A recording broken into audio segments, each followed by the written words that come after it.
All right, we've opened up the live stream. Got to give the gremlins all the time that they need to settle down and get in place, and let everybody connect, and then we'll get things started.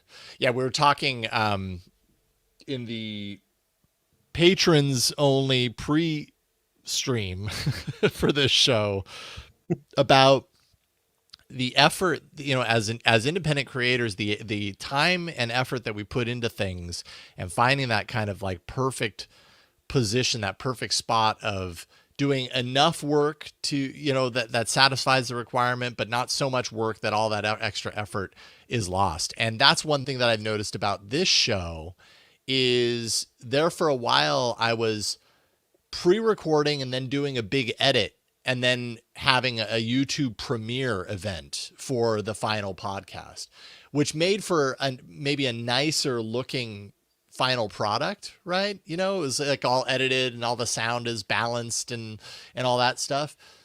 But when you take a look at like the actual numbers of things, it didn't impact anything. And I'm not hearing like complaints from people that are like, hey, things suddenly got worse. People are like, no, I got the show. It's fine. So I'm like, well, so how much work do I really, do I need to do it in advance and then give myself an extra 2 hours of edit time?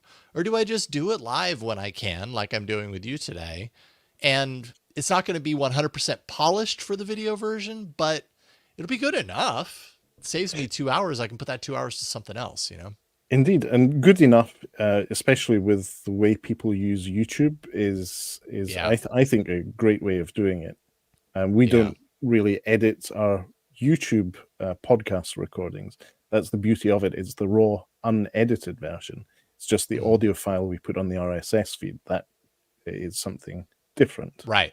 Yes, and that's the same for this show when I do the live thing like And this. sometimes the outtakes are the funniest parts of the show, as you and I well know.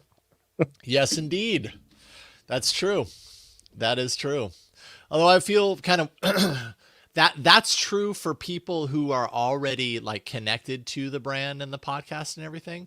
For new people, for discovery, they might not care as much, right? Like that's one thing that I go back and forth on too. Like what we're talking about right now is stuff before the show that people who already know about the show and know who we are and everything might be interested in.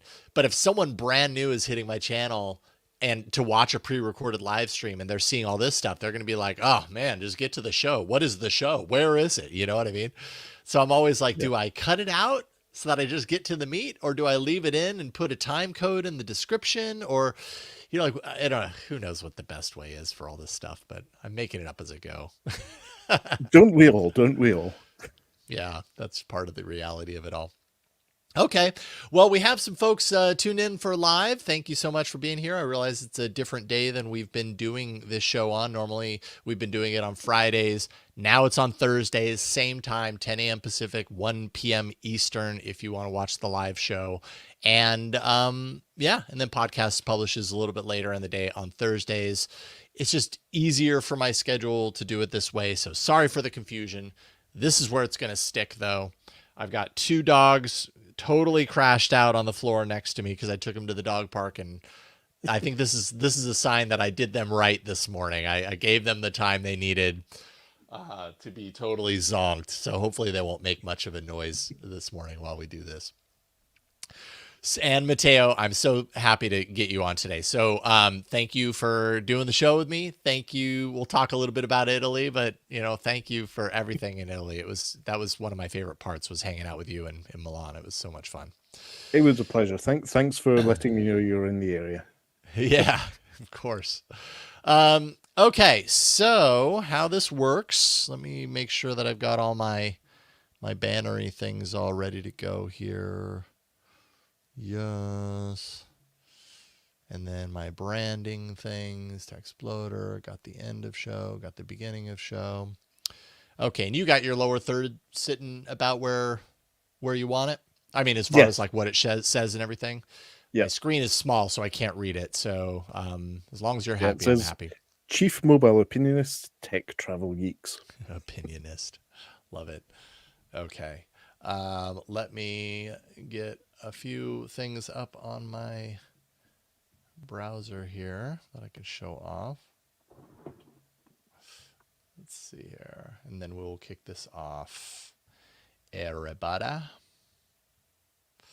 Do do do do do do and do do do do.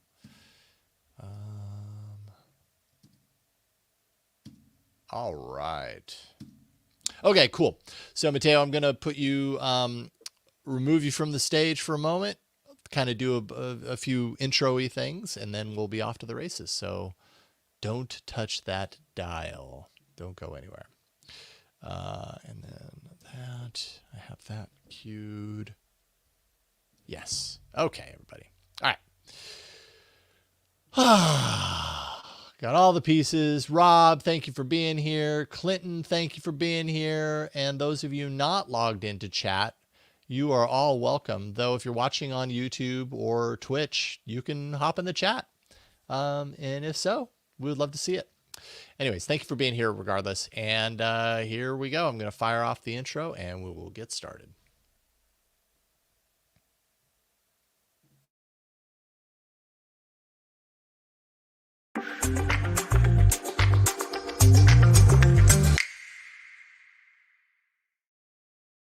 Hello, everybody, and welcome to another episode of the Techsploder podcast. I am your host, Jason Howell. This is the show where we talk with people who have, kind of made their lives in some way, shape, or form, shaped their lives around technology. And we kind of, really the connective tissue of this show is chances are, if you're watching or you're listening, you have a shared passion in technology in some way, shape, or form. We all do, right? And so how does that shared passion lead us to do the things that we do in life? So much of our stories are the same, but so much of it is so different as well. And definitely the case with today's guest. Very special person in my life, especially in the podcast world, but recently also on my trip to Italy. This week's guest is a real rad dude. He is Matteo Doni, who, has been more or less over the years a staple. If you ever watched the show on the Twit Network, All About Android, which ran for about 13 years. I think, Matteo, you were probably one of the guests that had the most appearances. Am I right on that? I feel like we said that at one point. Possibly. I was in the running for the all-time high spot. I was lucky enough to not only be on the show with you, but with people from Gina Trapani to Florence Ion to Hugh to Huen. It was a really good run. I mean, the show evolved, but I think the sort of people who were on it were great, and it was always a pleasure to be on the show and bring a bit of a different perspective from outside the US. Indeed. Yeah, no, it was always, it's always been fun to have you on those podcasts. Anybody who's been following All About Android over the years would, immediately jump to the GOATs thing, which we'll talk about. But, you are an Android user, mobile app developer. You, of course, have your own YouTube channel, you and some of your partners on Tech Travel Geeks. So anybody who wants to go to youtube.com, is it just / Tech Travel Geeks? They did the @ thing at some point, and so things got kind of confusing. But I think they all resolved to the same place. But it's it's Tech Travel Geeks. Whether you're using youtube.com / Tech Travel Geeks or at Tech Travel Geeks on the search bar, it will take you to our YouTube channel where we cover consumer electronics, gadgets, accessories, and literally anything we think makes the travel experience better. Funnily enough, recently I've started classifying myself as a fashion influencer. I've been sent review jeans. Believe it or not, that's a thing. That is, yes. And that's going to be on Tech Travel Geeks as well, even if it's just fashion, or is there any tech component I have to a the playlist where I review shoes, jeans, jackets, belts. Recently, I've really been using plastic belts for traveling quite a lot because you don't have to take them off going through security. They don't show up on scanners. It's a little travel hack that I quite enjoy. You have a ton of playlists on your channel. I'm kind of Yes. overwhelmed. So it's This one is of a those lot of things stuff. we've discovered that playlists give context to YouTube Yeah. about what a subject is, and we Oh, organize it by device, smart. brand, area of interest. And interestingly, if you're a frequent user of YouTube, in the suggested panel on the right, if there's a playlist on the matter, it will give you from the series a whole option to watch more videos from there. So it's a good way to maybe go down the YouTube rabbit hole, but still watch something on the same subject. Something related. Yeah, and I promise this isn't going to be a whole show all about how to put your content on YouTube. But I do want to call out you just passed a notable threshold, 40,000 subscribers on your channel. You guys have been doing this 1.2 thousand videos. Man, you're prolific. I'm impressed. Yeah, well, It's it's really not good. all long form amazing Yeah, content like your own, yeah, Jason. no. It's a Well, lot of not shorts, all of mine is either, by the way. But yeah, but often the shorts are the little videos that solve people's problems, like how to take a phone back off or how to switch data roaming on or off on a particular device. Those videos do really, really well. It's if you're solving problems for people and improving their lives, it's a good thing. yeah, indeed, indeed. Well, Matteo, so for anyone who doesn't know, I had my trip very recently. Went took the vacation to Italy, all throughout Italy, and at some point. We connected prior to the vacation, and you were like, "Well, hey, are you going to be in Milan?" Or I think you also, where was the other place? It was Venice. Venice, that's right. And we were initially going to go to Venice. We ended up having to bail on that. We just couldn't fit it all into the short amount of time that we had there, unfortunately. But, anyways, I said yes to Milan because we're flying out of Milan. We have a short period of time, and you were so gracious to say, hey, well, I'm going to come into the area. That's where you grew up, right? Like you had your childhood in Milan. And I mean, what an amazing, from what I saw, from the 2 days of perspective that I have experientially speaking in Milan, what an interesting place to grow up. Like how much of your childhood was spent there? It was from when I was around about 9, 10. My parents moved us to Milan to when I was 20. So 10 years of my formative time from the end of primary school, Italian middle school, and high school. I lived in Milan, and it was different. Obviously, everything's different, but those formative years are important, and in a way Mm-hmm. also drove how I got into tech, just because of my passions and the fact that Milan is a big financial, industrial, commercial center, and they have a Yeah. big consumer electronics show. The Italian version of CES is held in Milan. It's called SMAU, or it used to be, and I used to go there Smow. as a kid. Smow. So I've never even heard of Smow. I've heard of the Yeah, Mobile World Congress and IFA in and all on these the things. global scale, it's not that important. It's essentially an Italian localization of any consumer electronics trade show. what kind of exposure to tech did you have growing up in Milan? Like was it what was it was there a lot of technology that surrounded you as a kid there, or was it kind of behind the times, or what was that experience like? So Italy's an interesting place. In some things, they're way ahead. In some ways, they're stuck in the past. During the late 80s, 90s, Italy was it was a booming area, especially the north of Italy. And when we moved there, I really got in. Was at that formative phase in my life where I had our family had a home PC, a family computer, but I was starting to actually get into using it and making things happen on it. It wasn't just the basic games that you had to write yourself about playing Yeah. cards or things like that. I was actually starting to get a little bit more into it.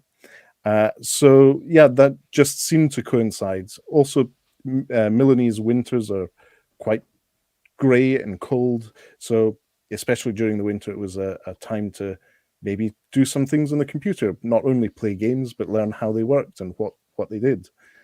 So yeah, I had quite a lot of exposure there. But I'd say the big turning point was in 1995. My parents upgraded our family PC to a Compaq with a Pentium processor, which at the time was state of the Ooh, art. yes. And that really was a step up. So Windows 95 being able to do quite a lot more in terms of computing power, and this whole magic thing of having video on your PC, of being able to play games but also modify them to make them do what you wanted to do. That was a really interesting part. And then just after that, the internet arrived, so that just opened up the world to everyone. So Oh that man. was my initial exposure. But at the same time, in parallel, Italy was starting a boom on mobile technology. So my parents were early adopters. They had a mobile phone, but at the time in Italy, they didn't have a GSM service. It was tax. So we're talking analog mobile. And when GSM came along, I was a relatively early adopter of GSM, a GSM phone. And this whole crazy thing about text messaging was a big thing. Hmm. Uh, because it was an And I early should phone. also point out, like, a big thing over there. Yes. The U.S. experience was far behind when it came to text messaging, and I have distinct memories of that. Hearing about that and it seeming like this idea that was so far away. Oh, I wonder if we'll ever get that. And I mean, it finally happened. But that's so cool. You definitely were ahead of the curve there then. Yeah, well, I think it's just it's an infrastructure thing. When you think about Mm-hmm. mobile phones and mobile technologies, the US had quite a diverse setup. You had networks that were still running on tax, or sort of analog cellular services. You had GSM. You also had some weird flavors of CDMA that weren't available in Europe, but those systems were often incompatible. If, for example, you had a singular phone, you might not be able to interact with other network phones. They're just different technologies that I learned about later Mm-hmm. on in life. But the good thing about Italy, and I'd say most of Europe, is that the phone networks are more or less regulated in terms of the technology and what gets rolled out. The ministries of telecommunications in various countries dictate what tech gets rolled out at a national level, and all the operators need to operate on that standard. So even between network operators, there was clear interoperability defined, and that text messaging was a standard that everyone had. So you didn't have different networks like Sprint, Verizon, Singular, or AT&T, all with different systems. They all just spoke to each other nicely. Mm-hmm. So yeah, text messaging was a big thing because, especially at the beginning, there was no billing for them, so it was free. And then when they introduced billing for SMS, it was relatively inexpensive, but there were ways around it. So there were, on the internet, service providers in other countries that allowed you to text people uh, for free over the internet.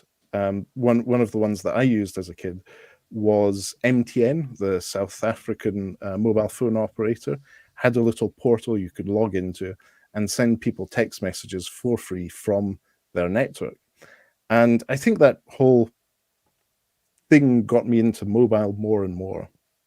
And as time went by, the technologies evolved, the platforms evolved, and I got into what I call smartphones with the Symbian operating system in the early 2000s.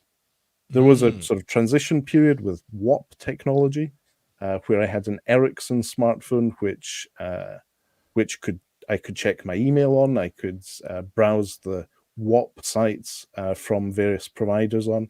It was really, really cool to me to have access to information and to be able to use and communicate with people, even in different countries, at a time when international phone calls were really expensive, and maybe the text messaging wasn't as ubiquitous across different markets. So That's yeah, so mobile interesting. technology in parallel with sort of early PC mass adoption was, I think, the catalyst for what some people might say is a disaster of me getting into the tech industry. I would But not say that. essentially, I got into the tech industry and proved myself to be a little bit dangerous in being able to break things or work around things. Yeah, And that was of particular value in spaces like open source software or testing. for And sure. so one of the other things is when I moved to the UK and I was at university, I was studying business related subjects. I did a feasibility study as a group project with some friends on the use of Linux and open source software in small and medium enterprises.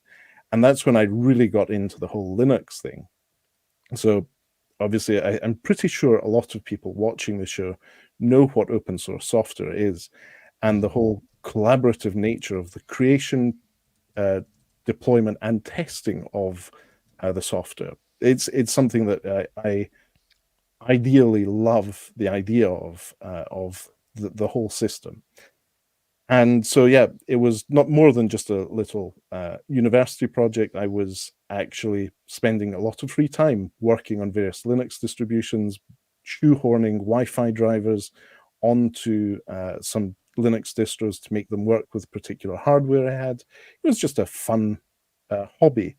And then I started doing some little bits of contract work on that sort of thing, still messing around and breaking things until at a certain point, someone suggested I should apply for a more formal job in the space. And I did and became a mobile app test engineer, Mm. which was quite an interesting part of my career. But Now, how much coding, like when you're a mobile phone test engineer, like when I think of testing, I think of like using something. Are you coding in that role as well, or are you identifying problems or identifying certain things that need a solution? so it depends on sort of what products you're working on. It also Yeah. depends on what the organization you're in and what their Yeah, what expectations their are. need. Yeah, right. Especially in the early days, it was a question of a lot of manual testing as a user, exploratory testing, and very loosely scripted stuff. Bear in mind, these were new products. Everyone was rushing to get to market. Everyone was figuring it all out as they went. And a lot of development didn't have a lot of development automation behind it. As time went by, I got quite into that whole automation. And one thing to bear in mind, testing is something that is quite complex, and especially when it comes to test automation, it goes all the way from what they call unit tests, so testing each line of code or each little function in your code and proving that it does what it does, all the way up to integration testing between different elements of a program or a product, all the way up to the actual automation of user journeys within a product. So I was quite comfortable with unit testing at the time. I had worked on a few open source projects and lived through the whole uh, definition of various frameworks that helped developers and testers build their test suites around products. If we look at Android over the course of the last uh, 12, 13 years, there's been multiple suggested frameworks for testing that all interact with the product slightly differently, both at a code and a UI level. So it was Mhm. an interesting journey in my career is to go through that test phase. And as you do that, especially as you work on a product, it's really, really interesting because you have to learn how the product works inside out. And if you have a good product with analytics and metrics, you can actually look at what the users actually use the product for and target your testing to ensure that they have a good overall experience. Mhm. So, yeah, my test engineering career actually pushed me into more of a product career where it was more about understanding products inside out and being able to handle them from a sort of process or organizational standpoint, or to actually support them in more complex systems. And when you're talking So, product, you're talking like software, yes, so software. So, software. for example, if Yeah. you install an app on your phone, is supporting it all end to end as a user, as an SDK consumer Yeah. or connector. So it was a fun sort of continuous learning process, which is something I actually quite enjoy. Is never Yeah. get stuck with one thing, constantly learn and move on to newer, more interesting things where you can leverage the knowledge you've built as you go.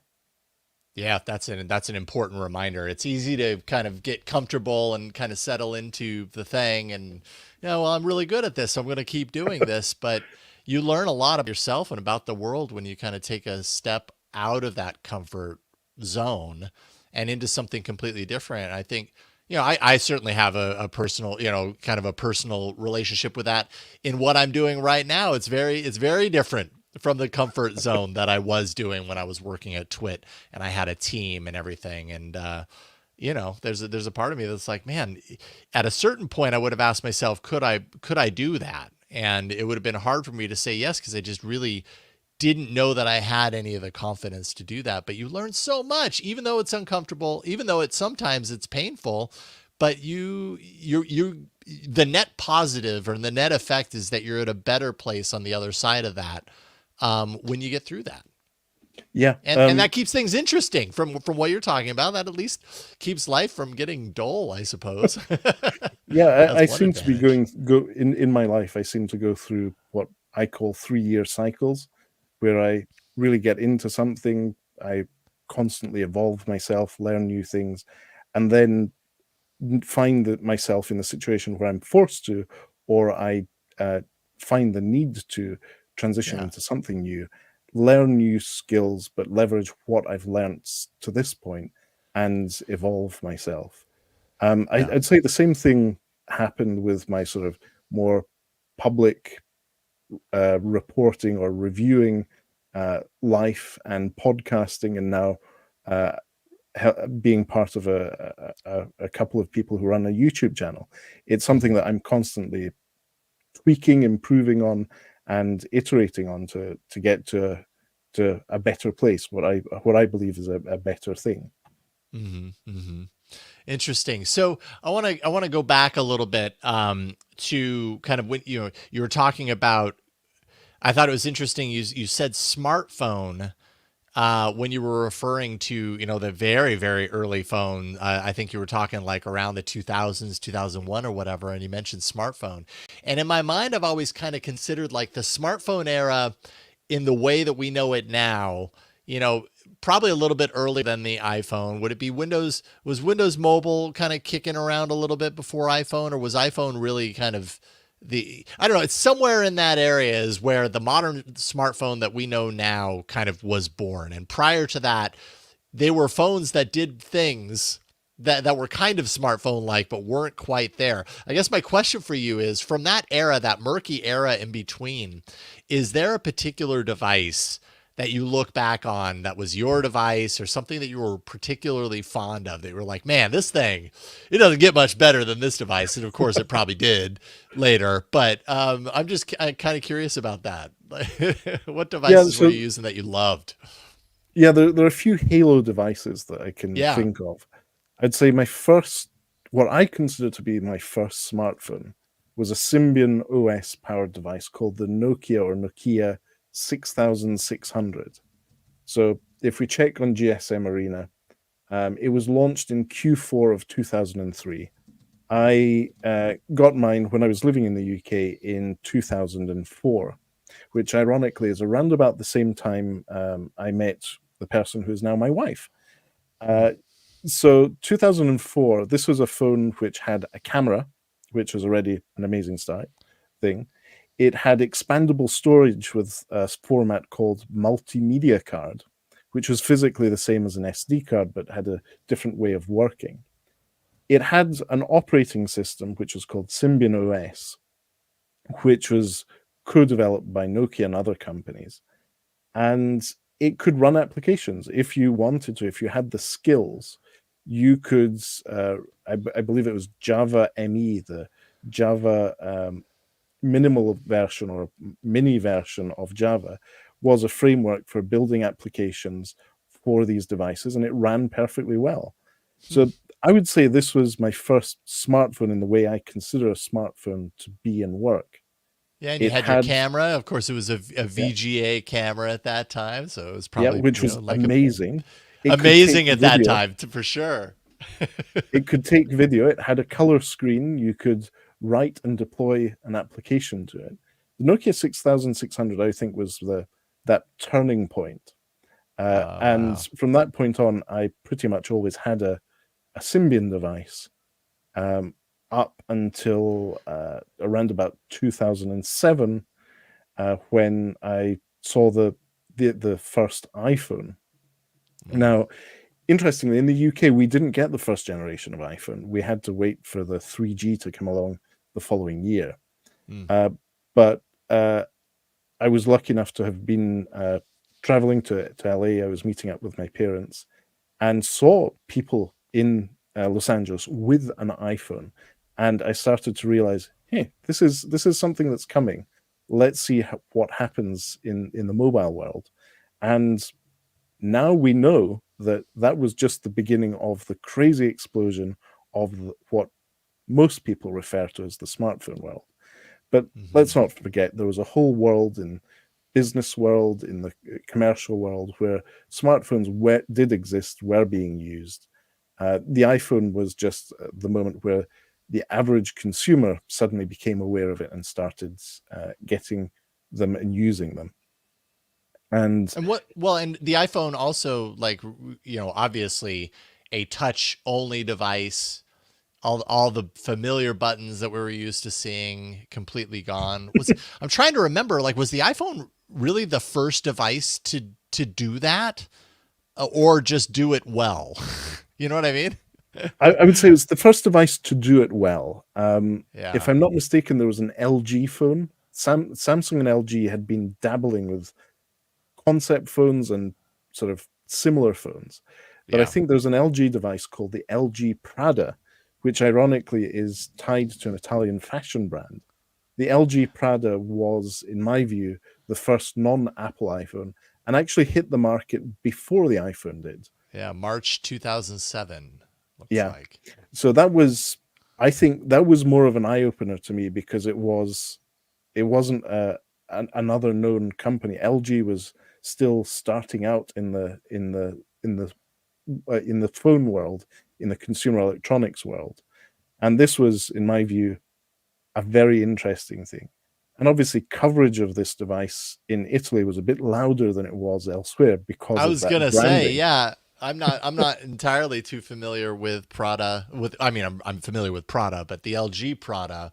But then at the same time, at this point, like, I guess I was working at CNET, but I wasn't particularly dialed in, no pun intended, to to the emerging smartphone market. I think at this stage, I probably had like what was it, a chocolate? Oh God, was that an LG chocolate or something like Yeah, that for Verizon? Right? yeah. Yeah, I think that was my phone at that particular point. That was like my pre Motorola Droid phone leading up to it. So yeah, I wasn't anywhere near this type of technology. I would have loved to have been though, but But yeah, yeah, in Europe, I think with the standardization of the networks and the infrastructure, that made our life a lot easier because companies yeah, like LG, Samsung didn't have to differentiate the internals of a product. They had a product, they could just go to market. Whereas in the US, they had to cut deals with the carriers, they had to optimize the particular chipsets, radios, get licensing and patents to make it all happen.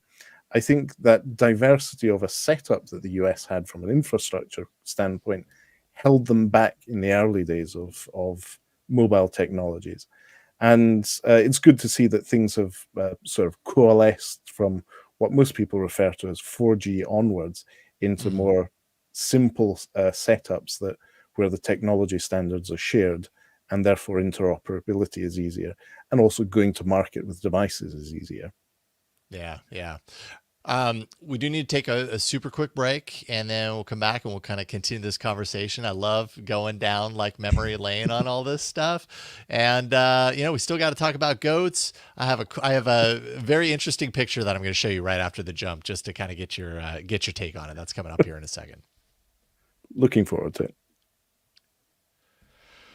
All right, so not to interrupt the flow, but earlier in the conversation, you mentioned your kind of your computer exposure when you got the Compaq back in the 90s, I believe it was. And I was doing some image searches. So if you're watching the video version, if you're on the audio version, I'm sorry. If you're watching the video version on the Techsploder YouTube channel, I'll go ahead and show the picture of the Compaq that I got, which might not actually be the Compaq that you had because it's a Compaq Presario 9546, but it's a general representation of the era of that computer. And when I was looking at this, I was thinking, retro tech is totally a thing. There's something about old design that eventually becomes, kind of cool in its own right again. But there's something about this era of desktop computers that I don't know if it'll ever be cool. And I'm curious, like, what's your take on that? I mean, we have I remember having a desktop that looked like this, that standard, like tall beige desktop with multiple drive bays and everything. It was functional. It did the trick. Everybody had these things, but they're just kind of ugly. And I'm wondering if we're ever going to think they're cool looking again or if that's best left time. What do you think? Well, this is very close to the one my family had as the family PC. I would say one thing to bear in mind, this is a tower configuration. Back in the day, we had portrait and landscape. So we had towers as portrait mode, and we had landscape as your standard desktop. And then you'd pop your big cathode ray tube monitor on top of that. So it was a different technology world. In terms of design, I find that really cool. But then again, I was the first person that opened the machine up to figure out how it worked on the inside, what bit did what. And therefore, that functional product design, to me, is cool because it's made to do something. It's made to be maintained. It's made to be upgraded. You can see that particular one has 2 extra slots for drives. Oh, yeah. Just think what you can do with those slots. And this was one of the really cool ones that not only had a 3.5-inch floppy drive, if I'm not mistaken, the little LCD panel just to the right of that floppy drive told you at what frequency your processor was running at the time. That was absolutely nuts. You could actually see it without having a monitor on. So this was a really cool desktop. To me, both then and now, that's a cool machine. Right on. All right, there you go. Functional product design, something to be said for it. Yeah, it's striking to me how many of the machines of this era looked exactly like this. I mean, you know what I mean? Like, we've now reached kind of a different point in time when it comes to design of computers, especially. Like, we've seen smartphones go through so many different directions of design, and some of them look interesting, some of them bland, that standard slab rectangular smartphone or whatever. But back in the day when desktop computers were such a big deal, they all had this beige look. And now, the computers, they're stainless steel, or they definitely have a different look and feel. They're different colors, edges, LEDs kind of running through them. I don't know that it necessarily makes them any better, but it's just interesting to me to see the evolution. Yeah. I mean, I look at this though, and I do remember kind of how it discolored over time and got very dirty in some of these events, and not in a easy to clean good way. It just kind of, at a certain point, it would yellow and be kind of gross. So maybe that's part of my memory too. Yeah. But I think that functional design has percolated today. People who still have desktops, and there are people who choose to have them, if they're just looking for a basic functional one, they look pretty much the same. But I would say more likely they will be black plastic because it tends to go less yellow with time. Yeah, indeed.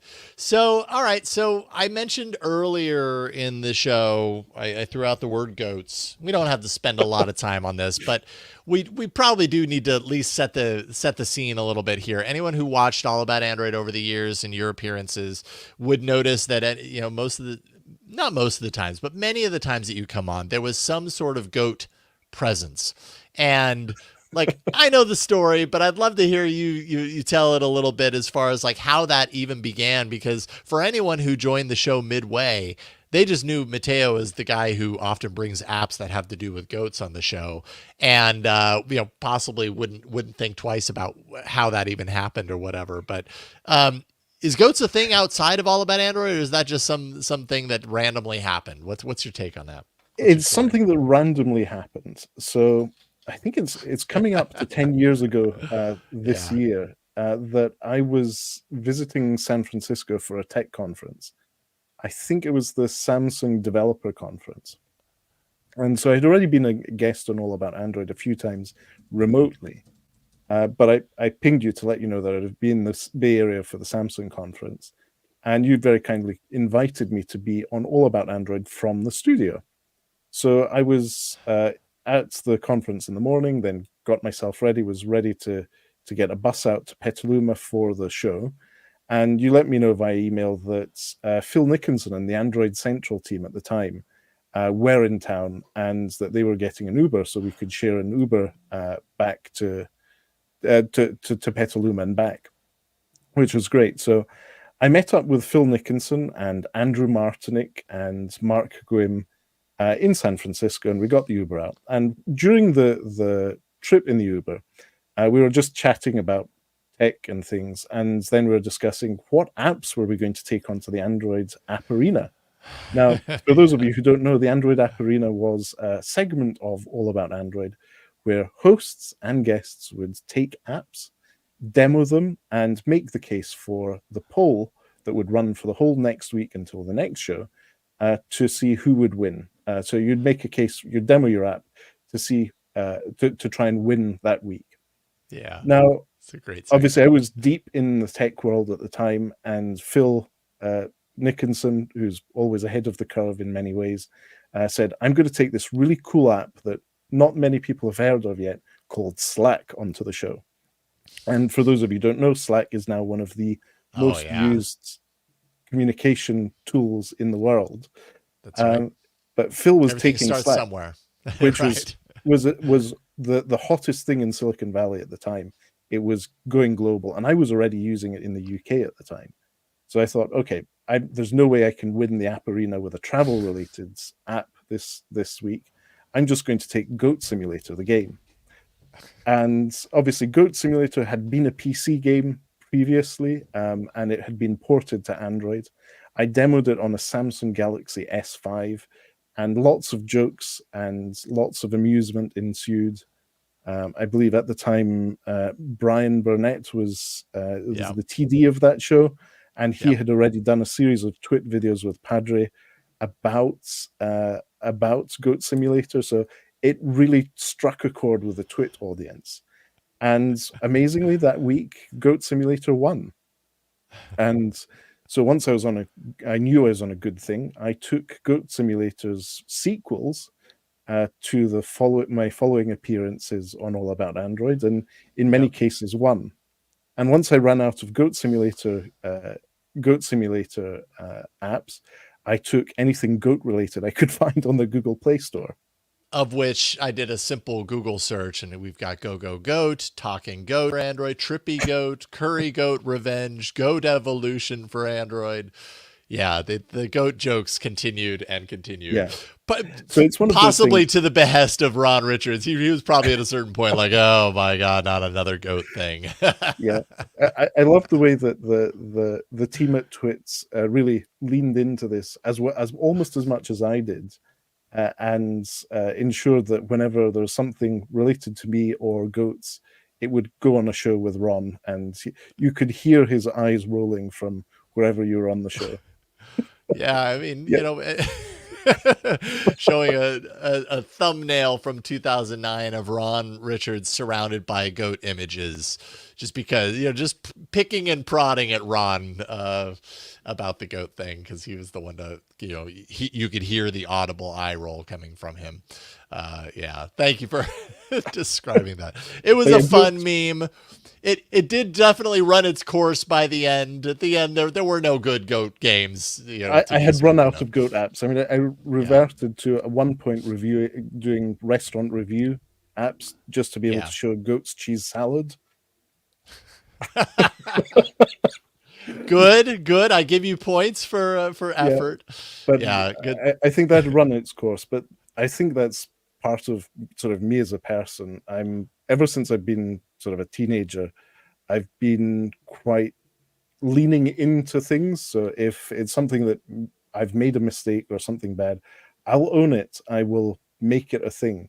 So one of Yeah. my funny things is my Twitter, Instagram, and handle in most places on the internet is my nickname Todoleo, and that comes about Yes. from a sort of oral exam at school, at middle school in Italy, where I was talking about where I was being asked about Les Chansons de Roland. Now Miriam's probably going to correct my pronunciation here, but it's a sort of medieval French literature thing, and I was supposed to be answering a question my teacher gave me about who the author was. And as I was trying to explain that there was no known author, but the earliest manuscript we have is signed by someone called Turaldo, I got their name wrong and called it Todoleo. And obviously the class during the exam all started laughing, but I owned it, and it has become my sort of personal brand for the last 30 years or so. Yeah, it's funny how those things just they stick with you. They don't go anywhere. Somewhere along the line, my handle became Raygun01, and I've stuck with that in a few different places. Maybe less at this point now that I'm nearing 50 years old. But yeah, probably longer than most people would stick with that as far as that's concerned, for no good reason other than, well, it made sense at the time. I couldn't even tell you why. Yeah, so how do you get the yellow gold music? Where does the yellow gold brand Oh, come from? well, Yellow Gold. So that's a story which I won't tell the whole thing, but essentially, when I was a kid, when I was in junior high, pushing high school, my good friend John and we were really into making music, and we both had these 4-track recorders, 4-track audio cassette recorders. That's how we recorded. We didn't have a computer with a digital audio workstation or anything like that. We had these little cassettes, and he and I, each of us had guitars and bass and whatever, and we made our own bands. We made up our own solo bands, and we just kind of came up with names. His was the Fabulous Medicine Men, mine was Yellow Gold. And so we would, on our own, we'd create music and almost not really compete, but it's like, he or I would build out an album before we had any music and be like, yeah, the next Yellow Gold, we had like a whole storyline, like Yellow Gold is these two artists and they blah, blah, blah, blah, blah. And we just kind of went down the rabbit hole on these things and traded the cassettes. So he'd write an album with Fabulous Medicine Men and trade it to me. And I'd write my Yellow Gold album and trade it to him. And we did liner notes and we did the whole thing. And it just kind of, over the years, at a certain point when I was older, I was making music by myself. And I was like, I don't know what to call this. And I just decided to continue the trend. So it became something more. Good. So, yeah, sometimes things stick, right? Sometimes you make a Yeah. decision early on and it didn't, that might not make a whole lot of sense, but it does with the context of life that surrounds it, I guess. Few random questions because I think we have about a good 10 minutes before we let you go. And I like to ask just some random kind of like nostalgic types of questions. And, see where we get to. What's the oldest, or not the oldest, because sometimes it's hard to answer with absolutes, but what is, when you think about the technology that you have that you still own and you use regularly or even semi-regularly, is there a piece of technology that comes to mind when I say, a really old piece of tech that still finds its way into your use, into your daily life? Is there something that jumps out at you? That's a really good question. So, oldest tech. Yeah. Um, I have a few cool bottle openers, completely over-engineered for opening beer. I think they're about 20 years old. Yeah. Uh, for opening beer or uncorking bottles of wine. That's the sort of fundamental tech that I think is the oldest tech I have. We were discussing it earlier, the Nokia 6600 or 6600. I have it in my drawer in the unit behind me. Mm-hmm. I have thrown away the battery cell because that had swollen up and was not in a good state. Yeah. Yeah. Um, let's think.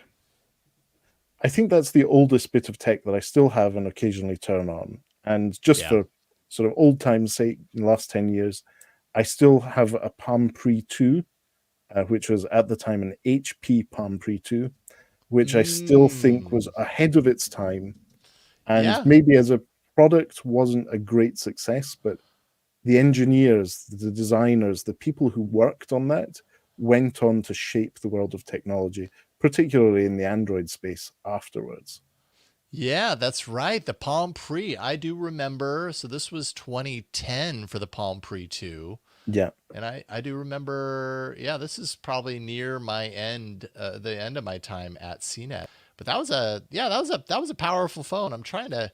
It's funny. This old, I bet you anything, this old article at CNET had excellent photos on it when it posted. But all I have is this tiny little call Yeah. out. But yeah, there it is. That was a And solid phone, kind of like a little pill almost. yeah, it was like a Had a really pebble. cool ergonomic to it, if I remember correctly. It felt really nice in the hand. Yeah, and it had a little slide out QWERTY keyboard. I was still addicted to that tactile That's right. feedback. That's right. And I really enjoyed that. And there are two reasons I think this is a key product that I will always cherish is WebOS as an operating system may not have been a commercial success, but the fundamentals of building a web app and deploying that locally on a device to run as a local app, that was ahead of its time. Some would say it's never really taken on properly, but a lot of modern apps nowadays are using the same concept: build a web app and deploy it to a device. And from a UI or UX standpoint, the Palm Pre 2 brought optimized off-screen gestures, something that we're starting to see in gesture navigation in modern smartphones nowadays. Yep. And let's not forget Matthias Duarte, probably one of the best dressed people in the world, was also working on WebOS at the time. Really was part of this UX, and he then moved on to Android at Google and helped define and revolutionized the UX of Android with a lot of the learnings he made there. And I think that's one of the key things. Engineers, people who work in products, will always take those learnings they've built up over the years, and if they're successful, if they're constantly improving themselves, will be able to take those learnings and move into other areas and improve things as they go, to the point where they do great things, or maybe not, but that experience is still valuable and those learnings are still valuable. So when I look at the Palm Pre 2, which is in my drawer and I still do take out occasionally to look at, I think a lot of great things have come from this, even if indirectly. No, I think, and I know that you're not alone in that thought. I hear that come up a lot. You know, that was a pretty powerful, monumental device, even if it wasn't a total like success in the marketplace. And even though WebOS didn't last, and there's a lot of people that look very affectionately to the Palm Pre 2 and WebOS in general, and I do think that it made a big impact. Yeah. And then speaking of Matthias Duarte.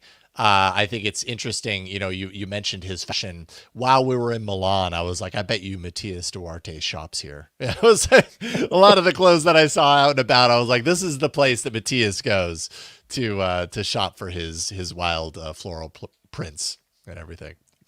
Could be wrong. There is a sort of more direct connection. So I have a couple of LG TVs in my house, and those run on WebOS, which is the direct continuation of the operating system of it. And the whole idea of your smart TV apps being apps, they are web apps. It's the same technology. It's the same thing, just on a big screen that's not in your pocket. Yep. And then finally, before we wrap things up, you are, you know, kind of the all around tech travel geeks like guy. Like your life, you do a lot of travel. and you are a technology aficionado, a technology user, and content creator and everything, you do that for your YouTube channel. Like, what is a piece of tech that has come out in the last handful of years that has kind of improved your travel life significantly? Not just weird little gadgets like, oh yeah, that's neat that it does that, but something that, like, man, this made an imprint. This is always in my bag because if I didn't have it, I'd be hurting. Yeah. So there's two answers to that. One is Great. the smartphone itself, the modern smartphone, with the idea of an app store and Sure. real-time communication, real-time translation, map services like Google Maps, but even things like your check-in apps for hotels, Airbnbs, your apps for airlines with your boarding pass and live updates and statuses. All those things together in a smartphone have really changed the world travel is. Um, I haven't had a printer for well over 10 years now, but the smartphone has made that pretty much redundant for me, Mm-hmm. because Mm-hmm. everything that I needed that I would have to print previously is now in my smartphone. So true. And there's a dependency there. Your smartphone is only really useful to you when it has power. So I would say the other thing is the proliferation of the power bank market. Being able to Mm. have a small battery in your bag to be able to top up your phone or your tablet whilst traveling, I think, is the one thing that I never travel without. Even if I'm just out for a day, I will have a relatively small, light one uh, in my pocket or in the pocket of my cargo pants, just to make sure that that critical smartphone tool is never out of juice, therefore never falls off the usefulness scale. Yeah, no, that's a really good point. I often forget the power bank, and then I'm regretting it. Although at the same time, man, phones have really come a long way as far as that's concerned. I remember going to CES or going to some big, technology conference or whatever, where you're really, you're out from morning till night, and you're in a convention hall that doesn't have the best activity, so your phone's fighting, struggling all the time to get that. And I mean, by 3 p.m. it's depleted, and it felt like I needed a power bank.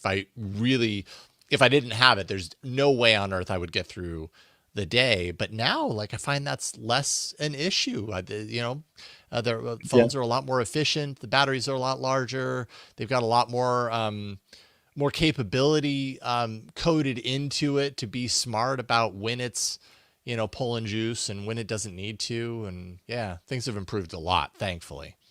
they have. But if you've been through sometimes having bad experiences, like I have, with no connectivity, no smartphone, you Mm, you learn from that, and it's one of those things that stays in the back of your mind when traveling. It's always battery comforting anxiety. to have Oof. that extra juice, even if you don't have access to a power outlet. Yeah, 100%, 100%. Well, Matteo, so great to get a chance to know you a little bit more, both here and then also in Milan, which, by the way, I did want to show just so that people can see. There we are.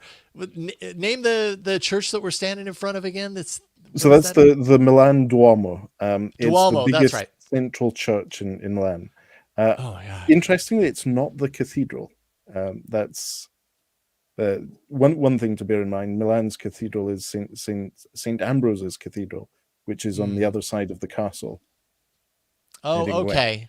I mean, what this picture doesn't do well is it doesn't show I mean, it looks like a large building, but you don't see anything that is behind it, which is, I mean, this thing was just massive, like almost to a scale that I don't know that I've ever not only seen with my eyes, but actually explored. Like, we're on top of the roof of this thing and going through it. And I mean, this was just breathtaking. It was such a cool experience to meet up with you in Milan and get to see these very historical destinations. And you just know so much about it. I mean, having grown up there, you were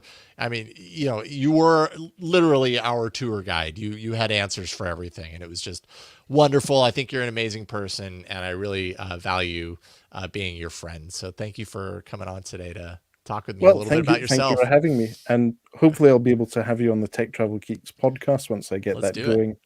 Yeah. I am in the middle of transitioning jobs, so I'll be working in a different role, which will give me a bit more flexibility in terms of podcasting in the UK evenings. So it'll be Yeah. good to get that up and running again. Cool. I'm game. Let me know. And in And the yeah, meantime, people should definitely find you and your team's work on Tech Travel Geeks on YouTube. Go check out the videos. There is a ton of reviews and content there for you to explore if you like traveling and you like technology. lots of power banks, lots of cables. Thank you, Matteo. This was a lot of fun. I appreciate you. Well, We'll thank talk you with very you much soon. for having me, Jason, and say Yeah. hello to the family. All right, I will. Thank you. All right, everybody. Thank you for watching and for listening. We do this show every week largely through your support. So if you go to patreon.com/Jason Howell, there you can support the production of this show, and I appreciate if you do. There are different tiers that give you different access to, like an exclusive pre-podcast live stream, which Matteo and I did earlier before we recorded this episode, and a bunch of other ways to kind of get involved with what I'm doing here with the Techsploder podcast, also with Discord. My dog's at the door ringing the bell, so apologies. We also offer the chance to be an executive producer of this show. We have some amazing executive producers, Katie Lake, who also happens to run some of the community on the Discord. John Cuny, my friend that I was talking about earlier that I that I wrote music with as a kid. That's John. Bill Rudder and Jeffrey Maricini. I feel very supported by you, the four of you, as well as everyone who supports on the Patreon, and couldn't do it without you. Patreon.com/Jason Howell. And outside of that, really, you can go to the YouTube channel. That's youtube.com/@Techsploder. That's going to get you access to all the content that I'm doing around, this show and AI Inside and everything that I'm doing. And if you want one place to remember, that would be techsploder.com, which gives you all the information that you need to know about everything that I've been up to. And, Matteo's episode will appear there as well once I'm done recording it anyways. Thank you all so very much for your support. Thank you for watching and listening and going down memory lane with me this week. And each and every week, we will see you next time on the Techsploder podcast. Bye, everybody.